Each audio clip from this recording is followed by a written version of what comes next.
certified interior designer, and you probably didn't know that that was necessary in the state of Florida. I am also a certified veterinary technician. Interestingly enough, and I wasn't going to share this, but interestingly enough, in the state of Florida, you do not have to be certified to be a veterinary technician, but you do have to be certified to be an interior designer. So I cannot help you pick out your drapes, but I can euthanize your dog. So there's something very odd in that, but we're in a government building, so we won't say anymore. As a designer, I was privileged to create people's living spaces. As a pet hospice nurse, I am honored to create not dying spaces, but hopefully spaces of living until life ends, and a place for remembrance after death. I like to think that I facilitate the closing of the circle in its most perfect form. This particular symbol I love, it's the perfect human-animal bond symbol. And I have this that I wanted to share with you all because for me, it is the epitome of what the human-animal bond is. This woman and her dog staring adoringly into each other's eyes and saying, if I could give you one thing in life, I would give you the ability to see yourself through my eyes. Only then would you realize how special you are to me. And my question to ask is, who do you think is speaking those words in this picture? I know what I think, but I think that's what's so wonderful about it. Who's saying those words to whom?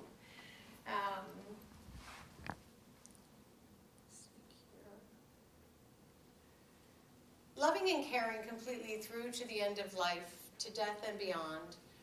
The Grey Muzzle organization says puppyhood lasts a lifetime. Our responsibility to our pets is not temporary or limited in any way. In fact, it's a commitment. I was at a wedding this weekend where they used the word obligation. It's an obligation we must honor, just like any vow. Till death do us part. Now, what I love about this picture, she looks like she's wearing a little onesie for her bridal dress. But for anybody who doesn't like dogs dressed up, this was just for fun. Here's the thing. If these dogs were married their entire brief lives, they would still be married 7 times longer than most people. Just as a sidebar. Why would we even consider that our aged pets are no longer our responsibility and that they've somehow lost their value? In all of my experiences and in my most current personal life experience with Allison, who is a 14-year-old Florida cur, a senior pet is at its absolute peak value. She gets me now. We connect more deeply, and she doesn't eat my shoes anymore. I learned the lessons on how to age gracefully from my aging dogs. Having a pet with whom you age is better than any medicine, and I want to repeat that. Having a pet with whom you age is absolutely better than any medicine. I didn't see you back there. I want to share with you Freckle's story. Freckle was an 8-year-old English Springer Spaniel that I adopted many years ago from the Humane Society. She was grossly obese, and I know this story by heart, but I'm sorry I get so drawn off in this tale that I want to be able to tell it to you appropriately. She was grossly obese and had an inch-thick layer of stress drool on her double D chest. It was not love at first sight. However, she became the love of my life and my best friend. In her 15th year, she started to show signs of arthritis and hind-end weakness. So I laid down lily pads. Everybody knows what lily pads are. They're rubber-backed bath mats. Mine happened to be green, so we called them lily pads. And they went all over the wood floor on the first floor of this home that also had a staircase that led up to the bedrooms. Not as dog-friendly a home as we would have liked, but she was able to move around that first floor. If she wanted to be in the kitchen, if she wanted to be in the television room, if she wanted to go to the patio. She was stable. There were enough of them, and she was stable enough on her own to get up and down. I did get a bit anxious about the time that she could no longer use the stairs. I was anticipating. It was anticipatory anxiety. And it wasn't a matter of the mechanics. I actually already had a baby gate that I knew would function well enough. The problem was, and there was another issue of, there's whining at the bottom of the stairs, maybe sleepless nights. Those really weren't the issues. The issue for me was, how would I tell Freckle? How would I tell this dog that I love so much that she could no longer participate in the evening ritual of going to bed at night and waking up in the morning with her family? The day came. And when I discussed it with Bob, my partner, my life partner, he said, I'll just carry her up. I said, okay, my hero. This was no mean feat, considering Freckle had a huge lipoma and was 50 pounds of potato sack. On the 5th or 6th night, when he went to swoop her up, he leaned in and she kind of backed away. And he leaned in again and she backed away a second time. And now he's like, damn it, Freckle, I want to go to bed. Come on, let's go. So he went to lean in again, and she walked right around him and went to the dog bed, this beautiful dog bed that sat by the base of the stairs in the living room and had full view of the first floor. My best friend in that moment took that monkey off my back. I didn't have to make the decision. I never had to put a baby gate up after that. She made the decision for me, for us, and said, I don't want him to hurt his back. I don't want you to be anxious about this anymore. I am perfectly happy here. I can tell you that the next morning, I woke up and I thought, Freckle, where is Freckle? And I ran down the stairs, got to the landing, and I said, my love, I am so happy to see you this morning. And I proceeded to do the happy dance. Whatever everybody's happy dance is. I was happy dancing on the landing. We had big windows. As I'm happy dancing to my own beat and looking at her, she's gathering up her legs underneath of her, her little nubby's wagging, and she's starting to wiggle and do the happy dance herself. So we happy danced for a couple of minutes, and I went down, loved on her, and she dragged me off to the feeding station.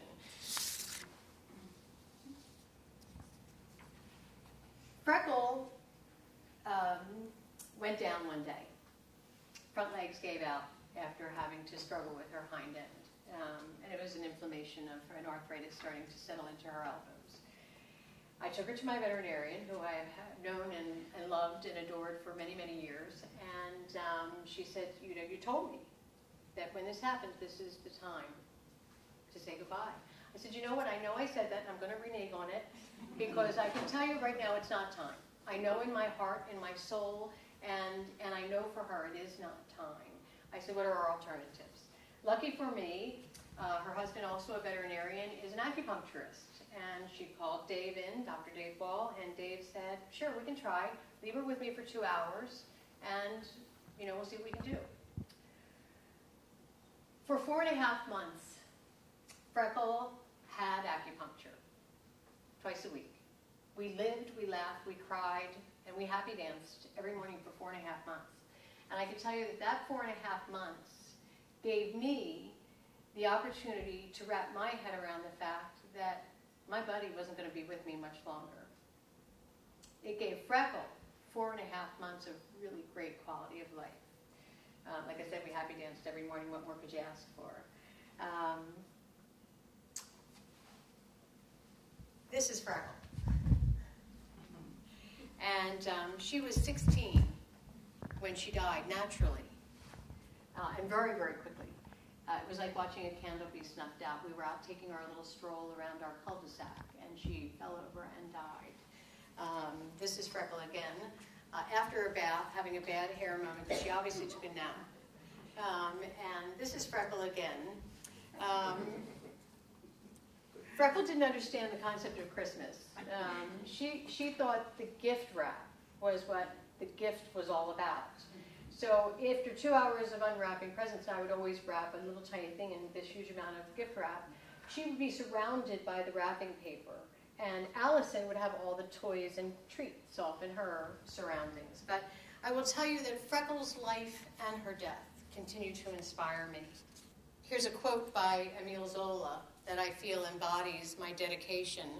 The fate of animals is of greater importance to me than the fear of appearing ridiculous. And for anybody who's a pet owner, I'm sure they agree with that, all of the ridiculous things we do. And I just proved it by doing the happy dance in front of all of you. Aged or terminally ill pets teach us the value of living every day as if it is our last. I would be remiss if I did not talk about my charity, the Gray Muzzle Organization, so I'm going to do that kind of quickly so we can get on to other important matters. Gray Muzzle improves the lives of at-risk senior dogs who have been left homeless by financially supporting shelters and rescues and other nonprofits, and helping them build programs for the special needs of old dogs. This is Willow, that beautiful sugar face. Since 2008, Gray Muzzle has provided over $263,000 in grants to 38 nonprofits in 20 states. And here in Florida, our own Golden Retriever Rescue of Southwest Florida was given a grant for their miraculous work with senior and hospice dogs. Tampa Bay Dalmatian Rescue has also been a recipient. I was hoping more rescue people would be here today. I don't mean you all from Domestic Animal Services, but I was hoping some more of the other rescue groups.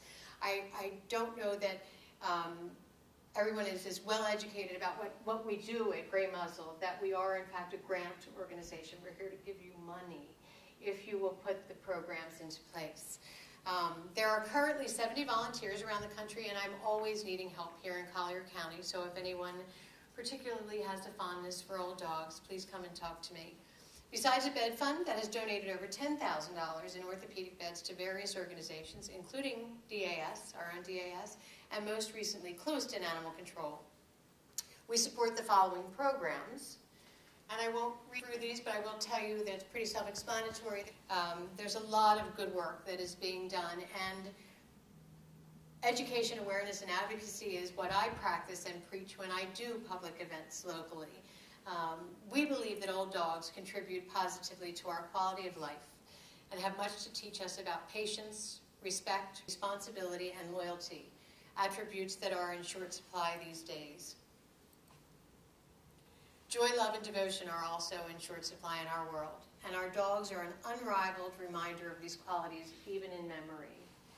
I meant to apologize at the beginning to say anybody, and I may have said this and I don't recall, but I say dogs and I mean pets.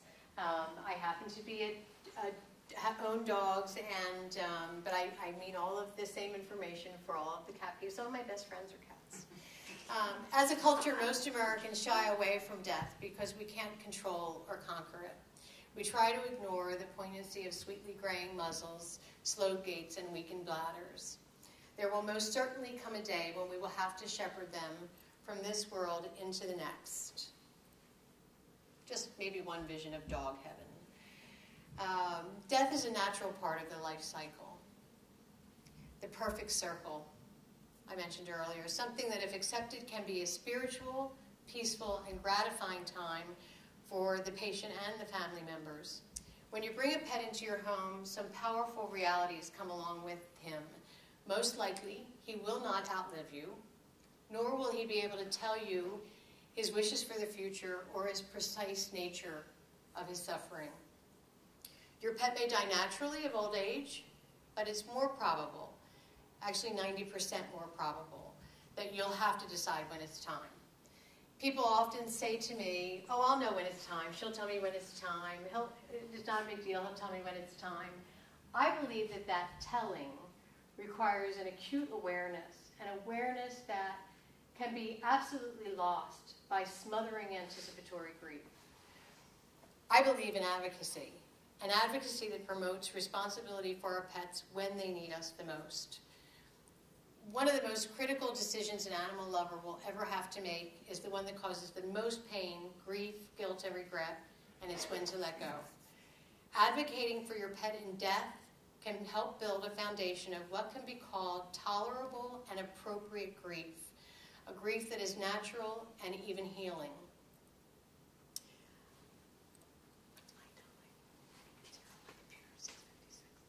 I want to share a story with you, another story about my friend Donna's kitty Schlitz. I told this story once before, but it's another example of what hospice is and can be.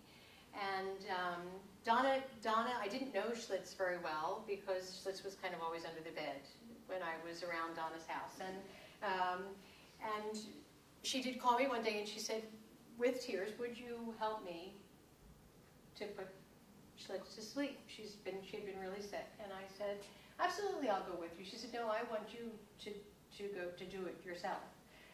So I asked my other friend to go with me. And I didn't know Schlitz, and I didn't know, she said to me, now her bed is at the house, the doctor is located here, and her favorite song is My Favorite Things. Now, I'm assuming that Donna said that to me because she wanted me to have some sense. She knew I love music, and she wanted me to have some sense of who Schlitz was. Little did I know that when I went out to the garden, I picked Schlitz up out of the garden, I sat her down and I read to her one of my favorite books, The Next Place That You'll Go. I read that to her so she'd get accustomed to my voice, and I then picked her up and put her in the car, and we went to the doctor's. And not thinking ahead, the clippers started up, and I began to raindrops on roses and whiskers on kittens, bright copper kettles and warm woolen mittens, and I just sang. And the wonderful part of how that equates to hospice is that, unbeknownst to both Donna and I gave Donna the gift of singing her pet to sleep. She gave me the gift of by telling me about that song, by being totally engaged in this spiritual transition of Schlitz, as opposed to being in the clinical place. I leaned into Schlitz and I was just totally focused on where she was at in that moment. It was a powerful gift. Veterinary hospice has been around for many years. It's only more recently, as the medicine has improved and our relationship with animals has changed, that we're seriously discussing and offering options to pet owners when it comes to their pet's end of life. We are only now defining animal hospice, which is also called pet hospice or veterinary hospice. We don't really like the term pawspice.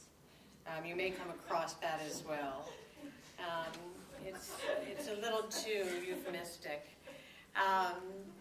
And when I say we are now defining, there are lots of organizations and people out there on the West Coast in California, Oregon, Colorado, Washington State. They are practicing. There are definitely doctors and nurses who are and also social workers who are practicing hospice care. There are organizations, the International Association of Animal Hospice and Palliative Care, which they are hoping to change that name sometime down in the future here. Nikki's Hospice, Spirits in Transition, the PLPA, which is the branch that is involved in post-mortem care, and lots of other groups that are definitely the ones who are doing this. No one is an expert in this field. It is still in its elemental, definitive stages.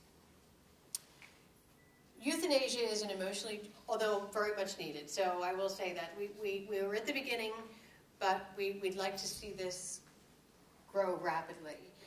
Euthanasia is an emotionally charged and controversial subject, and the main component that makes animal hospice different from human hospice. Otherwise, the similarities are there. There are various schools of thought within the veterinary hospice community. One of the views sees euthanasia as the ultimate treatment, the last gift we get to give our pets. And I know many of us have heard that, have said that. That's what we're taught in school as veterinarians and veterinary technicians. That's actually the only part of hospice we are taught in school.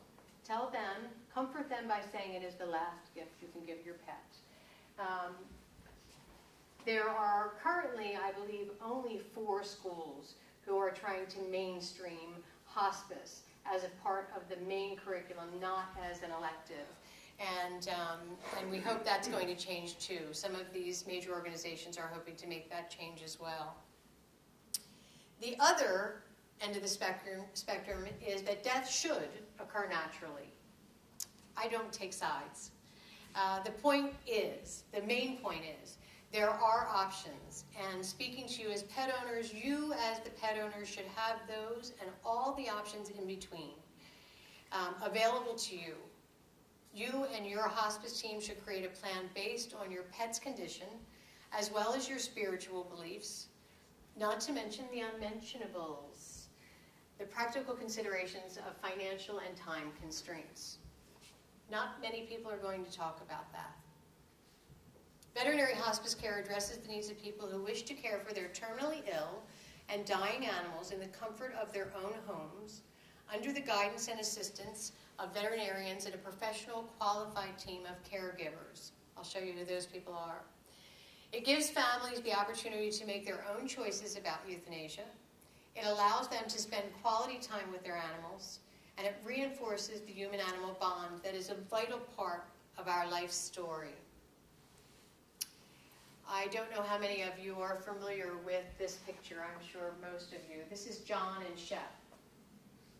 And when I asked them if I could use this picture, they said as long as it's for educational purposes. I said absolutely.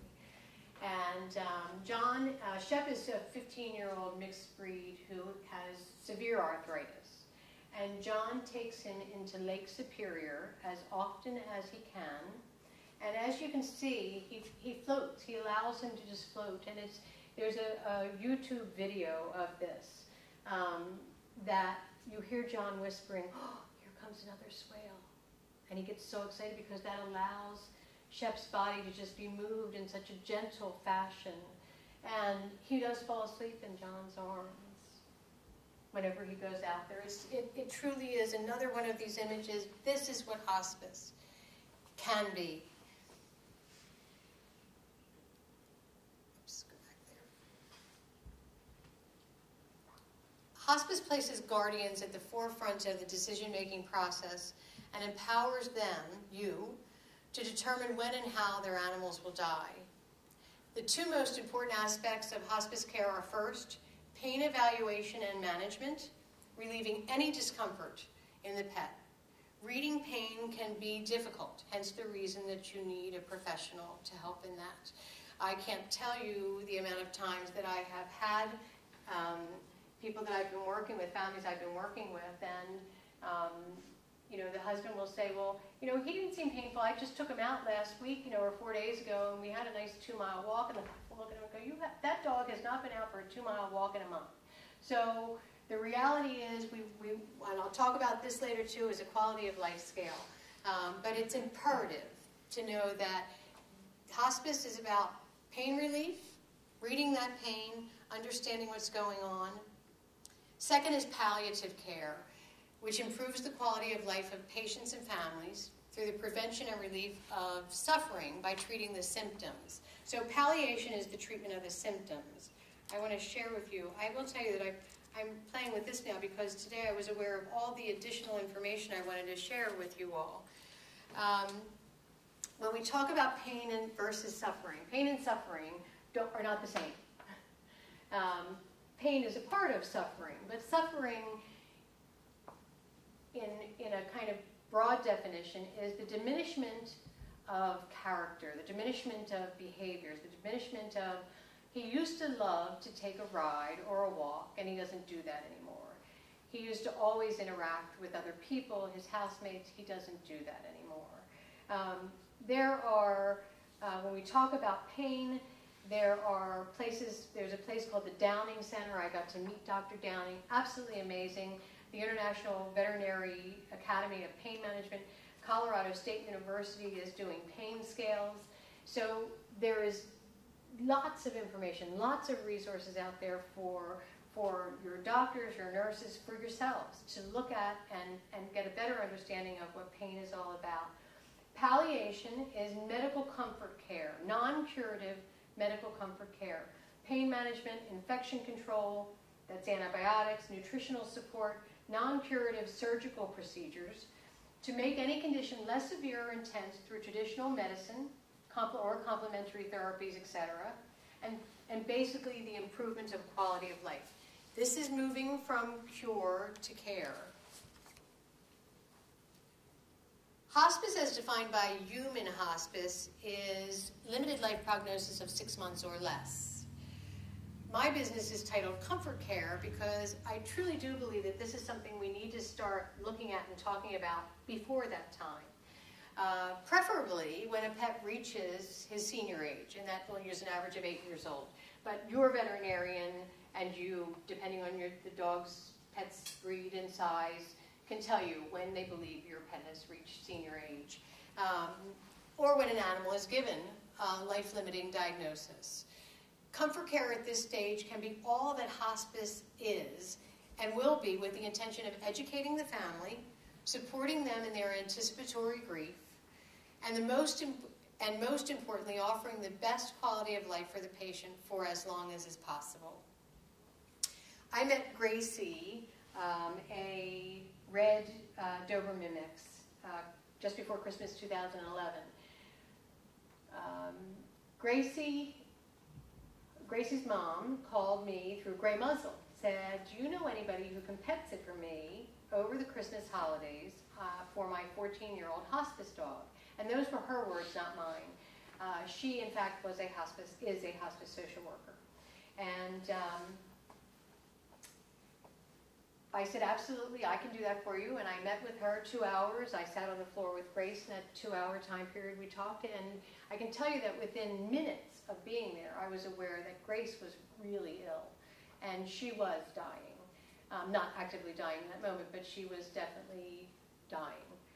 She was unresponsive, lethargic. There was no life behind those eyes, and she was obese.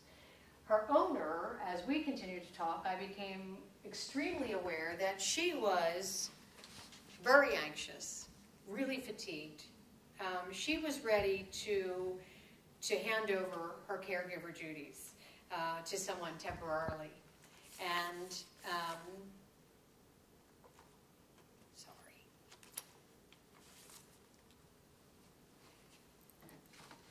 she had not seen her family that lived up north in over a year. She had actually, her whole life had been work and caring for Gracie for a year. Gracie was 4 to 5 months into her 4 to 5 month prognosis of congestive heart failure when I met her. I knew that I could offer this owner the respite that she needed. In the week I spent with Gracie, I assessed her diet and changed it dramatically, added some supplements, and relieved her of her chronic diarrhea.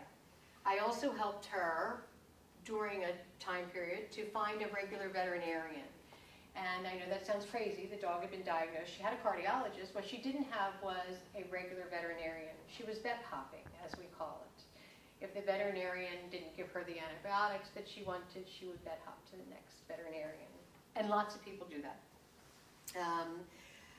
She was receiving a handful of pills at each meal, and if you've ever seen the pills for congestive heart failure, they're about this big, and she was receiving several of those a day. The owner complained that it was difficult to always, get her to take these pills. So I showed her a pilling trick that worked well to get them all in without a fuss. I also saved the owner money and time by preparing wholesome healing meals.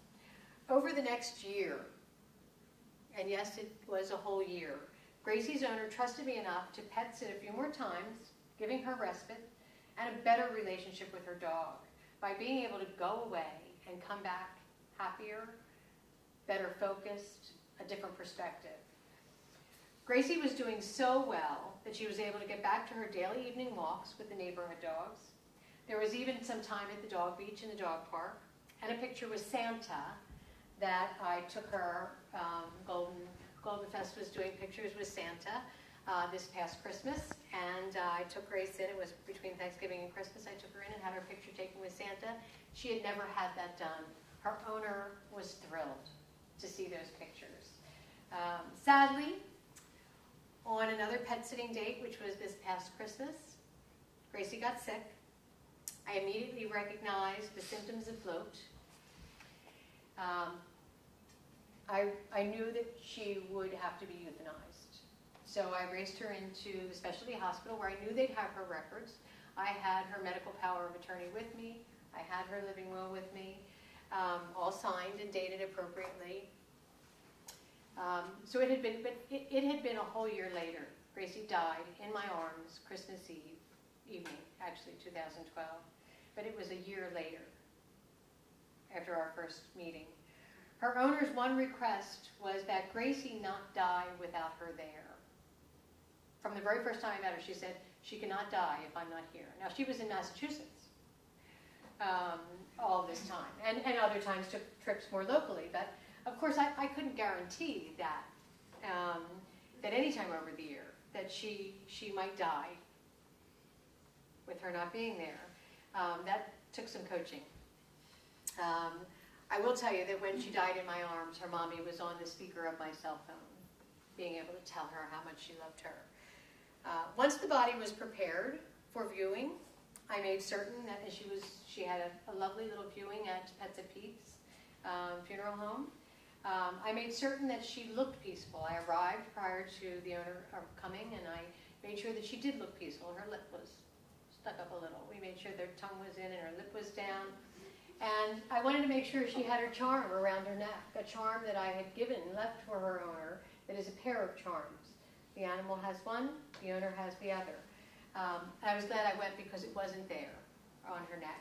So I went into the viewing with the owner when she arrived. Not by my choice, I asked her, I said, "Are you nervous?" She said, "Yeah, I am." And I said, "She looks beautiful and peaceful." And I said, "So would you like me to go with you?" And she said, "Yeah." So we held hands and we wandered into the room, and I told her honestly, I said, I know she was on a beautiful little table altar, and she was covered in a blankie, and I just said, "I just want you to know her fur is very soft." I put my hand on her and I said, "She's cold and she's a little firm." And I said, "But you know, Gracie loved the cold." And she laughed. The owner laughed, and she said she did love the cold. And I said, "And you know, look, her ears, her little Doberman ears that had never stuck straight up, were now straight up." And I said, and I want you to look at her paws. I said, "Look at her paws. She no longer has those awful fungal infections on her paws." I said, "They're gone." And I said, so we stood, we talked, I facilitated, you know, getting her through that first sighting, and I said, "Now I'm going to leave you for your private time." She did call me later and tell me that it was a beautiful time for her.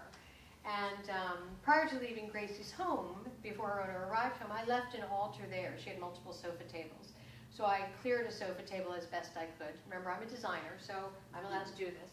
And I made an altar with her collar and her leash and a couple of toys. I put a candle there that I had purchased. And I left just enough room for her box of ashes so that she would not have to get home and say, "Where do I go with this?" I touch base with her still to this day to make sure all is well. And I do believe, from things that have been said already, that there will come a day that she will call me for help in adopting the next perfect dog. Gracie was a hospice success story. This is Gracie. There's Gracie. That actually is Gracie just hours before she passed. That is the Christmas toy she got from me that morning. And she was peacefully sleeping there to the point of dreaming and huffing and sighing. And that bandage was on her paw because of her fungal infection. But she was in absolutely wonderful state of mind, good life, good quality of life, up until the moment the blow hit. And I thank goodness, and I actually had several of the owner's friends, or at least one of the owner's friends, who had said to me, "I'm so glad that you were with her when this happened, because no one else would have known what to do." And God forbid that Gracie had bloated. She didn't physically bloat until I actually got her to the emergency room. Had she been at home and bloated, she was already an 80-pound dog. She would have been nearly impossible for a single person to get into a car, let alone to get her to an emergency center. I talk about quality of life when I talk about Gracie, and there are things called the quality of life scales. I suggest to everybody, you make one now. Make a quality of life scale now, whether your pet is 2 years old, 5 years old, 10 years old, or 15 years old. The reality is that, you know, when you have, and if they're happy and healthy, you say, "Great. He plays with his toys, he does this, he does that, she loves to go for rides, she interacts with people," whatever it may be.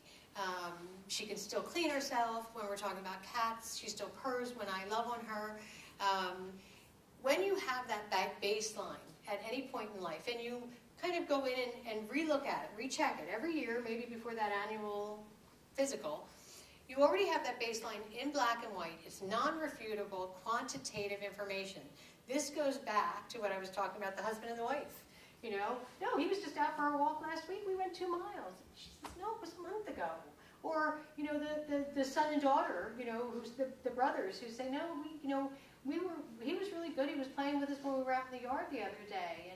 And you know, the mother will say, no, it was raining that day. You weren't out in the yard that day. So this is unrefutable, black and white evidence that you have. You're not guessing. And this information, you use it in the future when your pet shows signs of aging or is diagnosed with a life-limiting disease. I have 2 slightly different quality of life scales here, and I know you can't read those. But I just want to tell you a little bit about them. And I have copies out on the resource table for you. There is also a feline HHN scale. And the only difference is here in this, Dr. Alice Villalobos, who created the quality of life scale, so this is an older version. She uses the term, where is she here? More good days than bad and happiness. Whereas over this is by Lap of Love, which is a more contemporary life scale, they use the term interaction, attitude, and favorite things. So I suggest that if you use the parameters set out by these professionals and kind of create your own quality of life scale, it definitely will help you make better end-of-life decisions for your pet. I also talk about the need for baseline blood panels. Again, that would be ideal if that could happen when your pet is still healthy and happy and perhaps they're a senior, they've turned to their senior age. Get them in there. I know it's a little pricey, but the difference it can make is the difference between life and death. An 8-year-old dog goes in, he's happy, he's healthy, his blood work all comes out normal, that's wonderful. 2 years from now, you go to the doctor and you say, you know, he's just seeming a little lethargic, or he's thrown up a couple of days, or something else is going on. The doctor says, okay, we're going to do another blood panel, and boom, looks like he's got something going on with his kidneys or his liver that we didn't have before. And that quick diagnosis makes the difference between life and death for an old dog. So those are my 2 quirky things: the quality of life scale and that baseline blood work. Here is a list of services to better understand all the facets of the work of hospice care and comfort care. Special needs pet sitting, I talked about that with Gracie's mom. Giving people respite care from their caregiving duties. Again, I'd like to say to everyone here, this also, respite care is care we need to, as the pet owner, be aware of. As you know, you all are familiar with compassion fatigue, and that happens to these caregivers. They've run out. Their well runs dry, even with their own pets. And I don't know about you, but I've experienced it myself. There's a level of frustration that creeps in, and that's when you need that break. That's when you need that help. Assess and manage quality of life by enriching the pet's environment. I talked about Freckles lily pads. That offered her the opportunity, and I know for a fact you can go to Home Depot and get, you know, runners for, you know, 25 cents a foot or something like that you can roll out there. They're not pretty, but they work, and you just have to kind of waggle how it works from one room to the other, and it's very inexpensive. And that's just one form of environmental enrichment. Obviously, we want to talk about, you know, keeping them mentally alert. And I have one of those wonderful games, and I unfortunately, my Allie, she's smart enough that she figured out the game right away. So now I take it away from her, and I only allow her to play with it like once every 2 months, hoping that maybe she'll forget. But you know, enriching the environment, enriching their mental and their physical stability, mobility, that's all really important. Creating an individual nutritional plan, that was again something that I talked about with Gracie. We are all really good pet owners in this room.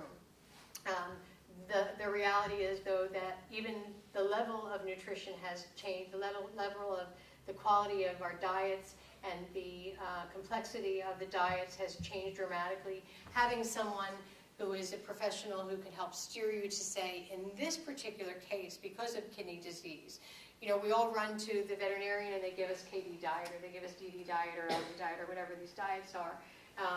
And they're very expensive. And some people can't afford that. So there are alternatives.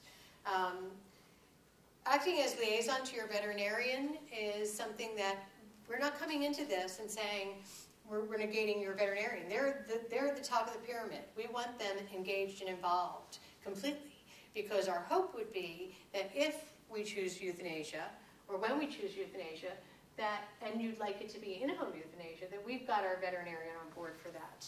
There are many tools out there to help educate about condition training and administration of medications and therapies. I mentioned about helping Gracie's mom, you know, pill her much more easily as opposed to shoving things in the poor dog's throat.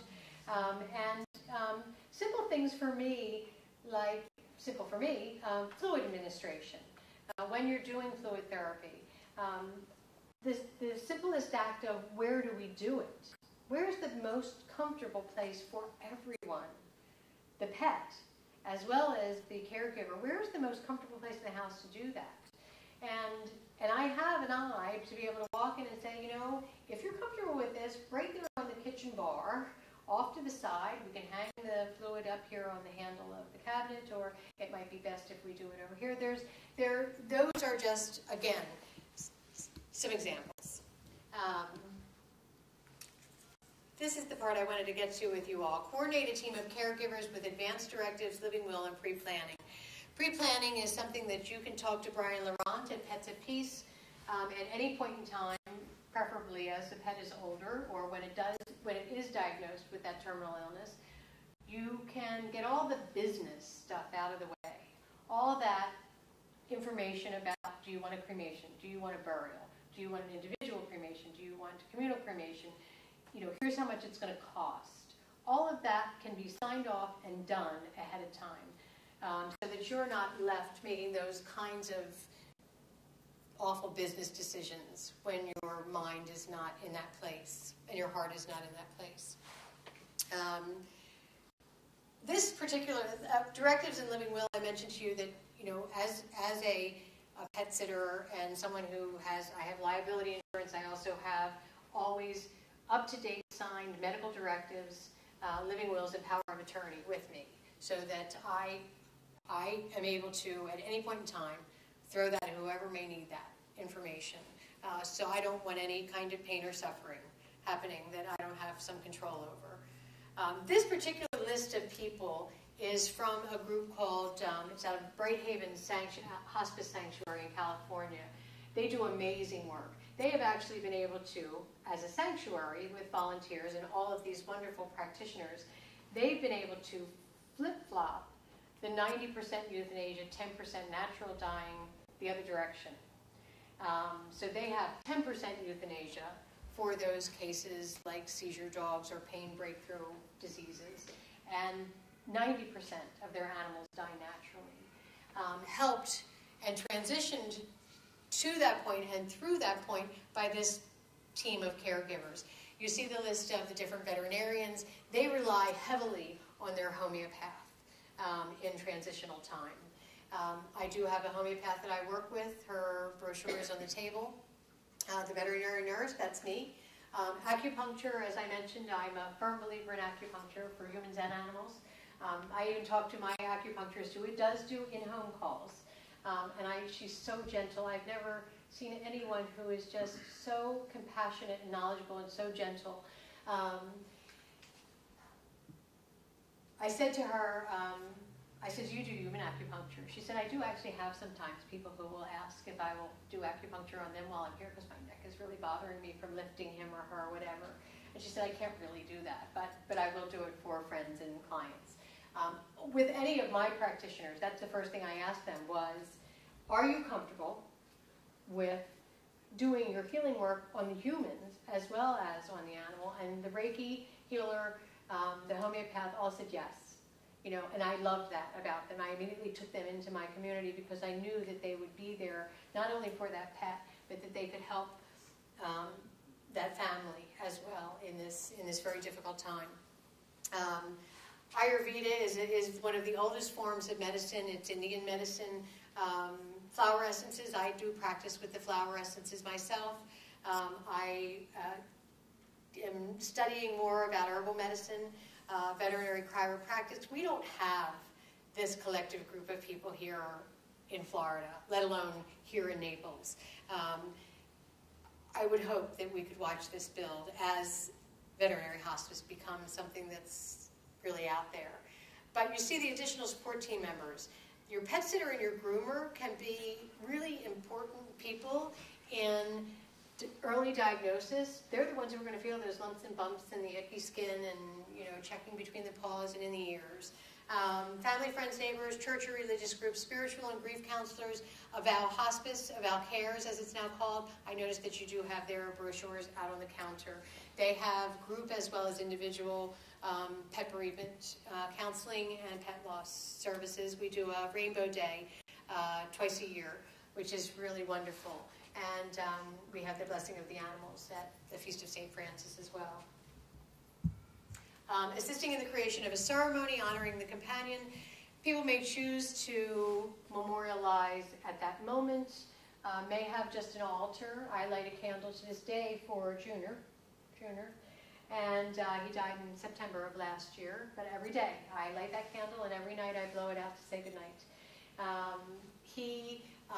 I think that there's possibilities that people are options, again, that people are unaware of when we talk about ceremonies. I don't care if you want to have a salsa party or you want to have a quiet, you know, you and your pet ceremony time. Maybe a lit candle, maybe not. Brighthaven does these. Brighthaven will keep their animals in state for 3 days. And just so that you know that there is that possibility. No one is saying to you, okay, you've seen it, you've done it, the body has to go away. It doesn't have to be that way. There are options. Once you make the decision as to, you know, what you and your pet would like to have happen after death.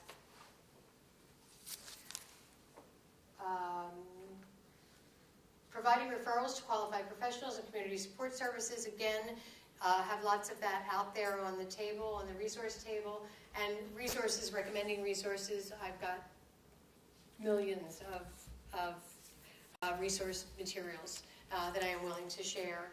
I wanted to go back to the liaison with your veterinarian and talking about, you know, people who don't have a regular veterinarian that they work with. And I'm not the only one who feels this way. In Sunday, April 7th's paper, there was a story about Ohio State University and their canine cancer studies.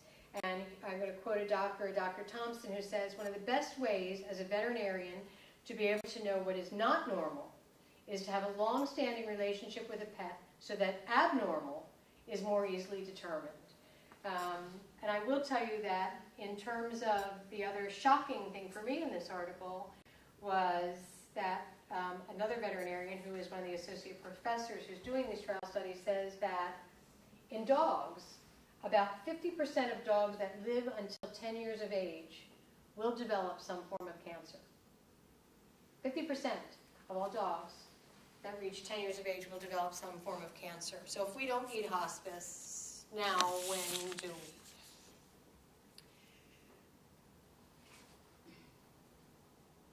I am inspired constantly by my dogs, by the people around me, by people like Amanda and Dr. Norwalk and everyone in this room and my friends.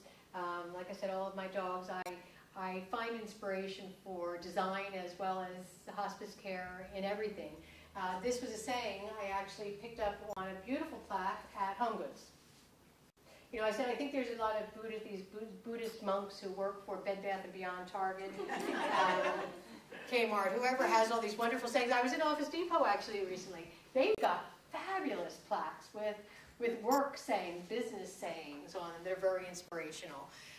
So I found this, and I love this. Nobody can go back and start a new beginning, but anyone, everyone, can start today and make a new ending. That's what hospice is all about. Whatever you decide for your pet, do not leave it until the last minute. People who have not thought this through before the animal is suffering might find themselves in an ER hospital having to make instant and expensive decisions about complex, unnecessary medical procedures.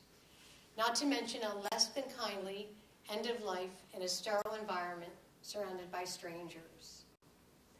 That is the nightmare that many of us have experienced, the horror stories that I'm told, and the nightmare that I'd like to see less people have to endure. If you do the necessary planning, then you're able to tell yourself that you did everything you could. Based on the information that you had, you were responsible, you acted from love, and you did the very best you could do in that moment. We're only human. In that moment, you did the best you could do. And for all those people who say they're too busy to get another dog, I'd like to propose that many older dogs, many older pets, would be only too happy to get out of their crates and kennels and off the cold floor of the shelter to spend their days basking in the sunlight on the living room rugs of busy people who are at work. They're quite a crew. They all look a little chubby and very, very content. Let your pets inspire you to be their advocate through all their life, and you'll be repaid tenfold with happy memories and an open heart. Thank you for listening.